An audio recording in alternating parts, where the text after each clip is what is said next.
Cerita ini kiriman dari subscriber kita dari Bengkulu, sebut saja Pak D Bayu.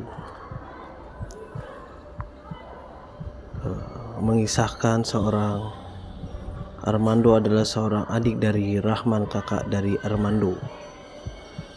Intinya untuk kisah ini adalah cerita pesugihan, menumbalkan keluarga hanya untuk harta semata. Masih memikirkan bagaimana caranya mendapatkan keuntungan lebih banyak lagi.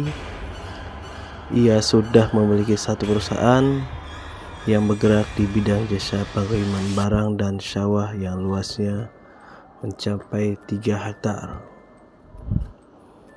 "Pak, kita sudah sampai rumah sakit," ujar Syarif, supirnya. Setelah mencari lift, sampailah Armando ke ruang tunggu yang tertulis pada pesan singkat dari kakaknya di handphone. Di dalam, kakak Rahmat sedang duduk sembari memainkan HP bersama istrinya yang sedang memakan makanan ringan. "Gimana keadaannya?" tanya anak bungsu itu kepada kakaknya. "Sudah mendingan," ujar Rahman.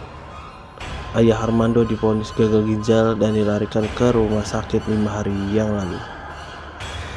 Sekarang ia sedang berada di dalam ruang perawatan intensif. Kondisinya semakin baik dan sudah bisa bicara, hanya belum banyak, ditambah dengan suara yang pelan karena fisiknya yang masih lemah.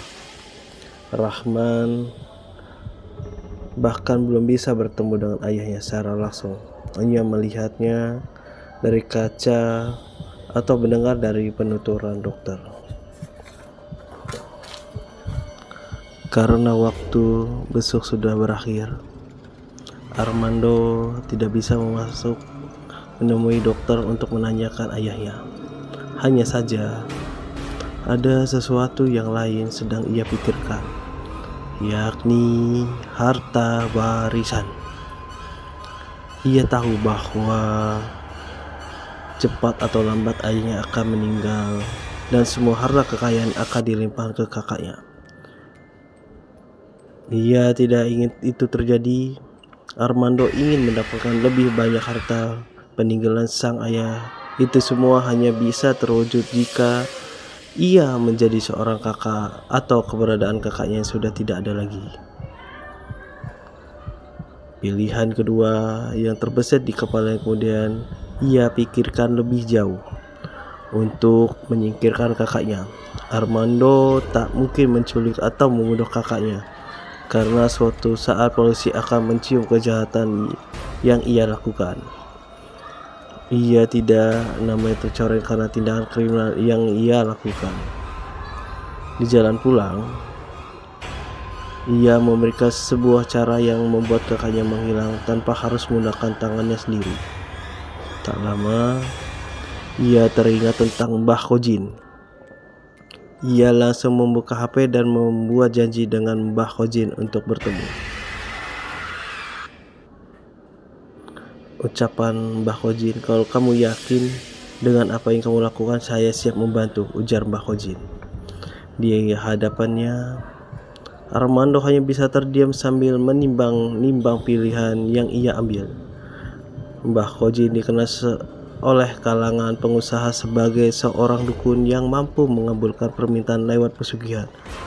Beberapa rekan sesama pengusaha pernah bercerita bahwa ilmu yang dimiliki Mbah Kojin ampuh dan tidak main-main. "Saya sebenarnya hanya ingin menyingkirkan kakak saya," ujar Armando.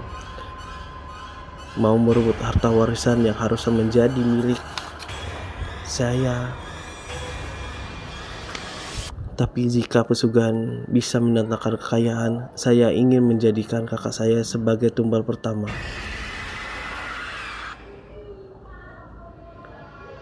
Saya sudah yakin dan siap menerima risikonya," ucap Armando dengan yakin.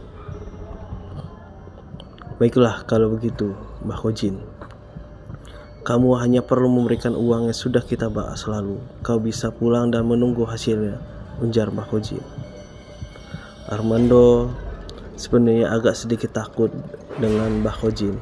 Maka dari itu ia langsung menyerahkan uang sebesar yang dijanjikan lalu langsung pamit pulang tanpa basa-basi lain.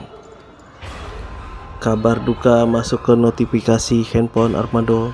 Pria itu tidak menyangka bahwa kakaknya, Rahman, meninggal 1 minggu setelah ia meminta bantuan Mbah Kojin.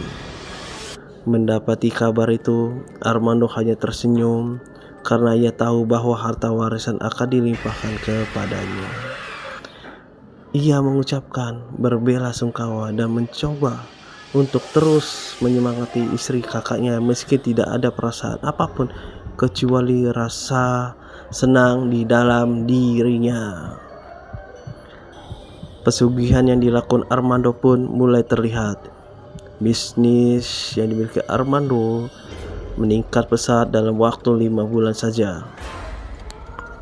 Tentu saja keuntungannya semakin banyak ia pergunakan untuk membeli tanah, rumah, dan mobil mewah. Semuanya yang didapatkan dari pesugihan ternyata belum memenuhi keinginannya. Karena beliau, Armando, adalah orang tidak ada puas-puasnya. Ia masih menunggu harta warisan dari sang ayah yang belum bisa ia dapatkan karena ayahnya masih belum berpulang. Karena hal itu, ia mengambil cara cepat. Ia kembali untuk menemui Mbah Kojin dan meminta untuk menumbuhkan ayahnya sendiri. Sadis. Karena uang yang ditawarkan lebih banyak, Mbah Kojin tidak melakukan apapun kecuali melakukan apa yang diminta oleh Armando.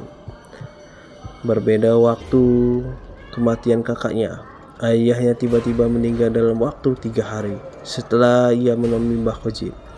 Orang-orang yang menghubungkan dengan penyakit gagal ginjal yang dideritanya. Namun hanya Armando yang tahu penyebab sesungguhnya.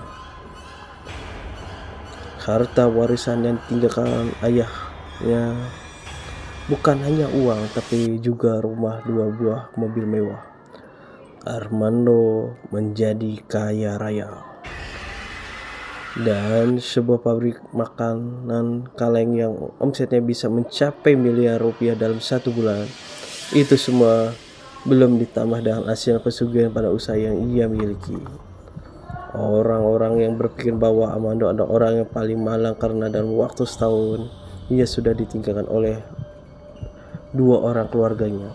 Armando ingin orang-orang terus berpikiran seperti itu agar pesugihan yang memberi keuntungan berlipat-lipat tidak diketahui oleh siapapun. Tidak ada yang tidak dimiliki oleh Armando saat itu. Ia sudah memang dan mendapatkan semua yang ia mau. Meski begitu, Armando belum bisa membayar hutang pesugihan yang harus segera dia bayar karena pesugihan tidak dapat diberhentikan begitu saja. Armando tahu bahwa kontrak dengan setan ini sifatnya seumur hidup. Seiring waktu berjalan, tidak ada lagi kabar dari Armando. Namun, Armando baru terdengar lagi jika ia ditemukan tewas di sebuah hotel bintang 5. Supir asisten rumah tangga yang mengira bahwa ia pergi ke hotel untuk menenangkan diri atas kematian 2 orang terakhir yang dimiliki. Padahal ia merenggang nyawanya atas utang yang tidak bisa ia bayar dengan kekayaan, yakni utang nyawa. Berikut adalah kisah pesugihan yang menumbalkan nyawa. Jangan sekali bahwa kita melakukan hal kerjasama dengan setan atau iblis atau yang menduakan Allah Subhanahu wa Ta'ala. Karena itu akan berakibat dengan fatal pada dirinya sendiri, bahkan diri dia dengan perjanjian dia sendiri. Itu kisahnya tentang pesugihan.